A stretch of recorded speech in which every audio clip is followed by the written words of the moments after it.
Cuando nosotros hablamos del descanso profundo o del sueño reparador, a veces no se termina de interpretar qué es lo que estoy preguntando. Y tengo que indagar sobre esa duda que tengo a la hora de escribir la historia clínica. Porque yo le digo, ¿dormís bien? Sí, duermo bien. Pero cuando empiezo a desglosar la idea y a preguntar detalles de ese sueño y de ese descanso, me doy cuenta que en realidad no. ¿Qué es lo importante? Lo importante es detectar que yo estoy reparándome en el sueño. Obviamente que existen muchas formas de hacerlo, pero necesito poder hacer una higiene del sueño, un control, un testeo de eso para poder darme cuenta.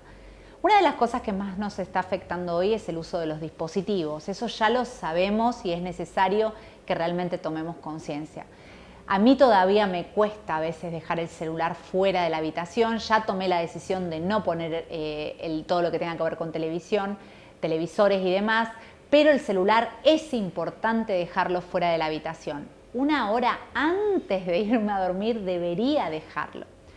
Esto es un ejercicio a realizar y no necesariamente tiene que ser el primer día, pero eso cuando indago es poco probable. Entonces, ese último mensaje que yo le dejo a mi cerebro antes de dormir probablemente sea el que impacte y esté resonando todo el tiempo mientras yo concilio el sueño.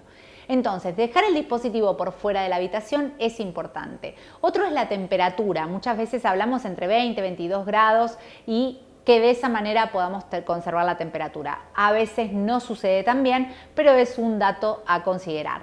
Otra de las cosas es tener algo que nos tape, que nos cubra con un peso intermedio, cosa de poder hacer como ese efecto de calma y sensación de placer en la almohada. Por otro lado, es importante que yo pueda tener una respiración controlada antes de irme a dormir. Yo muchas veces me río porque les mando fotos a las personas con las que tengo confianza y les mando una foto con mi cara, con una cinta de papel, porque a veces entreno la respiración antes de irme a dormir. Obviamente yo no tengo problemas respiratorios, por ende puedo hacerlo, pero si no, a veces los pacientes utilizan la cinta en la boca para poder hacer el entrenamiento de la respiración nasal. Una respiración que podemos entrenar antes de ir a dormir y que nos ayuda a conseguir esa relajación profunda. Por otro lado, al otro día cuando me despierto, es importante identificar si yo estoy descansado. ¿Y cómo me doy cuenta?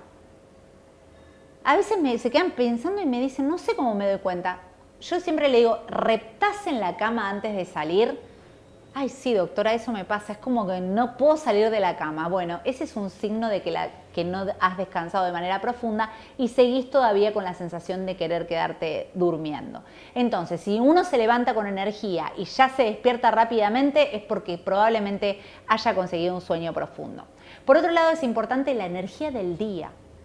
¿A qué hora se te agota la pila? Le digo. Y algunos me dicen, no, yo puedo seguir barriendo a las 10 de la noche. Y hay otros que te dicen, doctora, yo a las 4 de la tarde no sirvo para nada ya. Tengo sueño, necesito estar relajado y recostado. Y ahí yo me doy cuenta que esa energía le está haciendo corta. Entonces es importante detectar esto. Si yo tengo situaciones en las cuales hay días que no estoy teniendo energía hasta el final del día, es porque algo pasó durante el sueño. O que a veces estoy más agotado porque gasté más energía y necesito tomar una siesta, por ejemplo. La siesta es buena tomarla todos los días. Yo he tenido entrevistas con especialistas en sueño y te dicen, no deberíamos dormir la siesta todo el día, porque todos los días. Sí, cuando vos sientas el cansancio de hacerlo, pero no es necesario dormir 1 hora a la siesta. Hay algo que está pasando ahí, deberíamos poder acomodarlo de otra manera.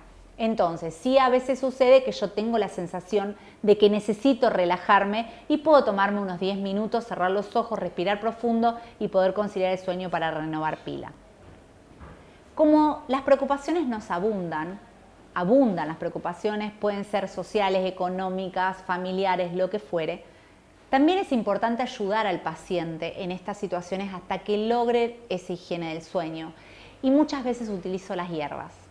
Las hierbas son un elemento extraordinario y hay una hierba que a mí me fascina, que es la lavanda. La lavanda no es habitualmente relacionada con el sueño. Siempre dicen, bueno, si querés dormir, tilo, manzanilla, pasionaria, está perfecto eso. Pero existe una hierba que a mí me gusta mucho, que es la flor en realidad, la flor de la lavanda, que genera un control de la emoción durante el día. Entonces, si tu falta de sueño tiene que ver con rumiar esa idea todo el día, esa preocupación, a veces los invito a los pacientes a que le pongan o las florcitas de lavanda al mate o se hagan infusiones y las incorporen. Y realmente logran una tranquilidad muy interesante. Así que ese es uno de los elementos. Y otro de los elementos que suelo sugerir es que a partir de las 6 de la tarde, si son tomadores de mate, ahí incorporen las hierbas que yo les digo recién. Manzanilla, tilo, todo lo que haga empezar a bajar. Y la última sugerencia, que está como para los más dedicados, por decirlo de alguna manera, es la caminata nocturna. Esto es re importante porque hay estudios que se han demostrado donde la caminata al aire libre, no correr, la caminata al aire libre baja los niveles de estrés, sobre todo a los que están muy en las oficinas y demás, un efecto súper positivo en la salud. Si a eso le sumamos que lo hacemos antes de ir a dormir, después de cenar, es un momento increíble para hacerlo. No necesita ser extraordinario, no necesita ser de mucho tiempo. Con 15-20 minutos de una caminata previa al sueño, no solo consumimos la energía de la cena, sino que nos preparamos con una mente totalmente despejada a ese sueño, habiendo dejado el celular antes, una ducha antes de irnos a dormir y quedamos en un ambiente ideal. Con esto siempre refuerzo un mismo concepto. No hay una única forma de conseguir un sueño profundo. No hay una única forma de hacer las cosas. Por eso considero que la información es lo que deben tener los pacientes para ver de ese abanico de posibilidades cuáles son las que deben elegir para ellos. Y capaz que a alguien le sirve caminar y a otro no tanto, y así lo van viendo. Pero la verdad es que esas son las herramientas que les acerco y suelen mejorar muchísimo.